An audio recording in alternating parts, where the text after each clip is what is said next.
കപ്പിൽ നാളെ Latin America Africa പോരാട്ടം. റൗണ്ട് ഓഫ് 32-ൽ കൊളംബിയ ഘാനയെ നേരിടും. ആദ്യമായി നോക്കൌട്ടിലെത്തിയ ഈജിപ്തിന് ഓസ്ട്രേലിയയാണ് എതിരാളികൾ.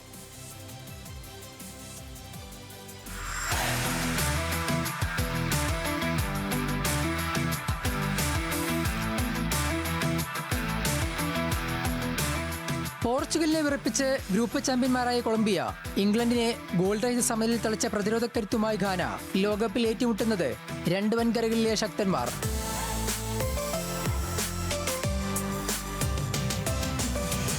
ഹാമിഷ് റോഡ്രിഗസിന്റെ കൊളംബിയ ലോകകപ്പിൽ തകർപ്പൻ ഫോമിലാണ്. ഗ്രൂപ്പ് ഘട്ടത്തിൽ ഉസ്ബെക്കിസ്ഥാനെയും കോങ്കോയും തോൽപ്പിച്ചു. കരുത്തരായ പോർച്ചുഗലിനെ വിറപ്പിച്ച് സമനില നേടി. റോഡ്രിഗസിന് പുറമെ ബയൺ സൂപ്പർ താരം ലൂയിസ് ഡിയാസും കൊളംബിയൻ മുന്നേറ്റത്തിന് കരുത്താണ്. മധ്യനിരയിൽ കളിമനയുന്ന കൊളംബിയൻ ഫുട്ബോൾ ഘാനയ്ക്ക് വെല്ലുവിളിയാകുമെന്നുറപ്പ്.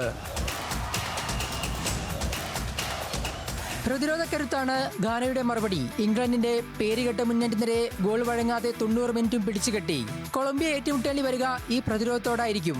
ആന്റോയിൻ സെമന്യു, ജോർദാൻ ആയു തുടങ്ങി യൂറോപ്യൻ ഫുട്ബോളിൽ കരുത്തു തെളിയിച്ച താരങ്ങൾ ടീമിലുണ്ട്. എന്നാൽ 3 മത്സരങ്ങളിൽ 2 ഗോൾ മാത്രമാണ് ഘാനയ്ക്ക് നേടാനായത്.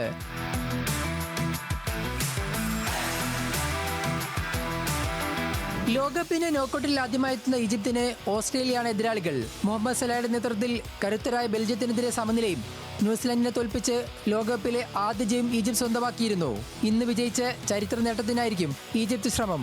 2006 മുതൽ എല്ലാ ലോകകപ്പുകളിലും കളിക്കുന്നുണ്ടെങ്കിലും പ്രീ ക്വാർട്ടറിനപ്പുറം കടക്കാൻ ഓസ്ട്രേലിയക്കായിട്ടില്ല. 2006-ലും 2022-ലുമാണ് പ്രീ ക്വാർട്ടർ കളിച്ചത്. എന്നാൽ ഈ ലോകകപ്പിൽ അത്ര മികച്ച പ്രകടനം കാഴ്ചവെക്കാനായിട്ടില്ല. തുർക്കിയെ തോൽപ്പിച്ചെങ്കിലും അമേരിക്കയോട് തോൽവിയും പരാഗ്വയോട് ഗോൾ റേഞ്ച് സമനിലയും വഴങ്ങി. പ്രീ ക്വാർട്ടർ കടമ്പ കടക്കാനായിരിക്കും ഓസ്ട്രേലിയയുടെയും ശ്രമം. World cup desk, news Malayalam.